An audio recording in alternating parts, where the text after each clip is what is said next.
You're listening to Wealthy-esque. We are a community of lawyers who believe that true wealth is having control of our time. I'm Ro Thomas, and as a busy wife, mom, and former Big Law associate, I know all too well the tension between the culture of the legal profession and pretty much everything else you want to do in life. That's why each week I'm bringing you the information and tools you need to improve your money mindset and manage your money to create true wealth. Because ultimately, it's not about the money. It's about the freedom and flexibility the money affords. Hey friend, welcome back to the show. I hope you're doing well and having an amazing day so far. Today, we are talking about how much you should spend on the various items in your budget. This is a question I get a lot when lawyers first come to work with me. Often, they're looking for me to tell them what to do and exactly what to spend on in each area. So, when we work together, one of the first things we do is look back over your previous spending. People think they know how much they're spending, but more often than not, they're actually spending more than they think. So, with the look back, you can see how much you've actually spent, where you're actually spending your money, and then decide if you like that. If not, now you have that information so you can tweak your spending so it's more in line with what you want to be doing. Oftentimes, when we are doing that work, clients will ask me something to the effect of, how much should I spend on X or Y category? Or one client even asked me, how much should I be allowed to spend on X or Y? And my question back is always, how much should you spend on X or Y? Or how much should you be allowed to spend? When you're asking how much you should spend, you are implicitly believing that there's a right amount out there, which goes back to what we talked about in episode 95 about letting go of what's quote unquote right. In this case, thinking there's a right amount will keep you from deciding what the right amount is for you, because you get to decide how much you spend on X or Y. There really are no rules. Personal finance is personal. You're in charge of your money and you get to decide where you spend it or how you're going to use it. And let me be clear, I'm not advocating that you just spend everything you have or spend beyond your means, but within that, you get to decide how much you spend on different things and how you allocate your money across the different categories of your budget.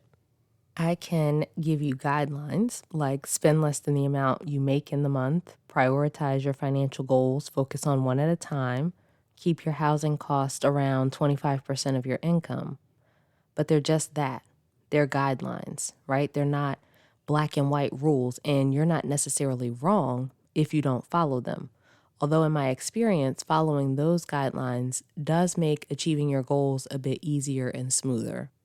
But even if I give you guidelines, even if you get other people's opinions from articles online or from family, friends, and colleagues, ultimately it's your money and you're the boss.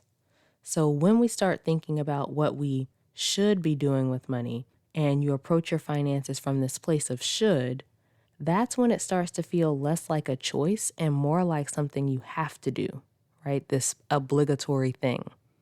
That's why so many people don't follow the budgets they create. If you create the budget based off of what you should be doing rather than what you want to do, it probably doesn't feel very good to follow that budget. It goes back to when we talked about approaching your finances from this perspective of deprivation back in episode 76 and what you have to do and what you have to give up in order to be good with money. It's not true, right? It's always a choice to improve your finances or manage your money in a certain way. But when you're creating your budget from what you think you should be doing and how much you should be spending, then it doesn't feel like a choice. You're not creating it based off of what you want. You're creating it based off of whatever rules you have in mind from wherever you've picked them up. An exercise that might be helpful for you, like I just did this with one of my clients, but you might list out all the rules you have about how to manage your finances. And you might be surprised at what you find. Like when she did this, she had some rules that kind of conflicted with each other. and some that didn't make sense, and some others that didn't line up with the way she wants to manage her money. So look at all the rules you're operating from with respect to your finances and decide if you like them and if you want to keep them, because all of them are 100% optional. You always want to approach your finances and create your budget, keeping in mind the truth that you are the boss of your money.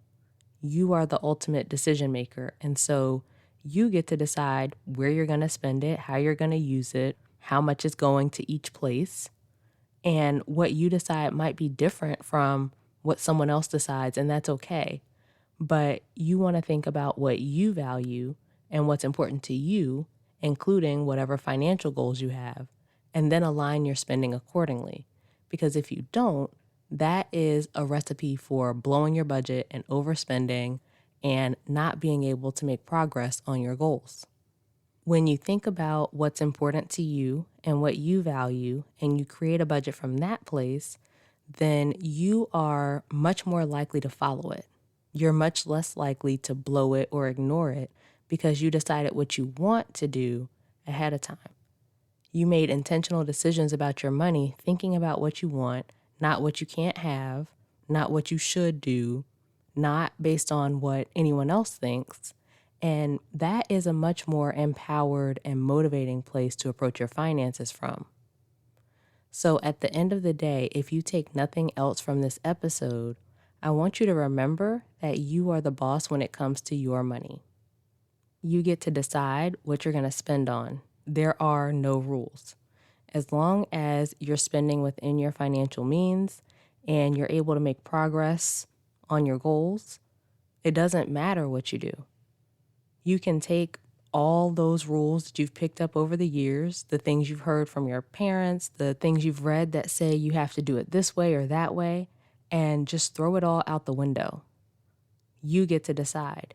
And when you can let go of all the rules, all the conditioning, all the shoulds around what you should be doing with your money and how you should be managing your money, you'll manage it in a much better, much easier way. And you'll be able to make the kind of progress that you want to make with your finances without all the stress and pressure that you're feeling now. So if you are ready to let go of all the rules about what you should be doing with your money and create a money system that works for you and allows you to achieve your goals with more ease and less pressure, I invite you to work with me. So head to rothomas.com/call and schedule your free consultation, and then let's go from there. All right, so that's it for this week's episode. Come connect with me over on social media, Ro Thomas on LinkedIn and at I am Ro Thomas on Instagram. Subscribe to the show and leave a rating and review, all of which helps the show. And please think of a friend or two who could benefit from this information and share it with them. As we close out, friend, I pray that you examine all the rules you have around money and decide whether you want to keep them. I pray that you recognize that you are in control of your finances and ultimately that your voice is the only one that matters. And as always, I pray that you continue to take steps to regain control of your time, build wealth, and live the life of freedom and choice you deserve. Talk to you later.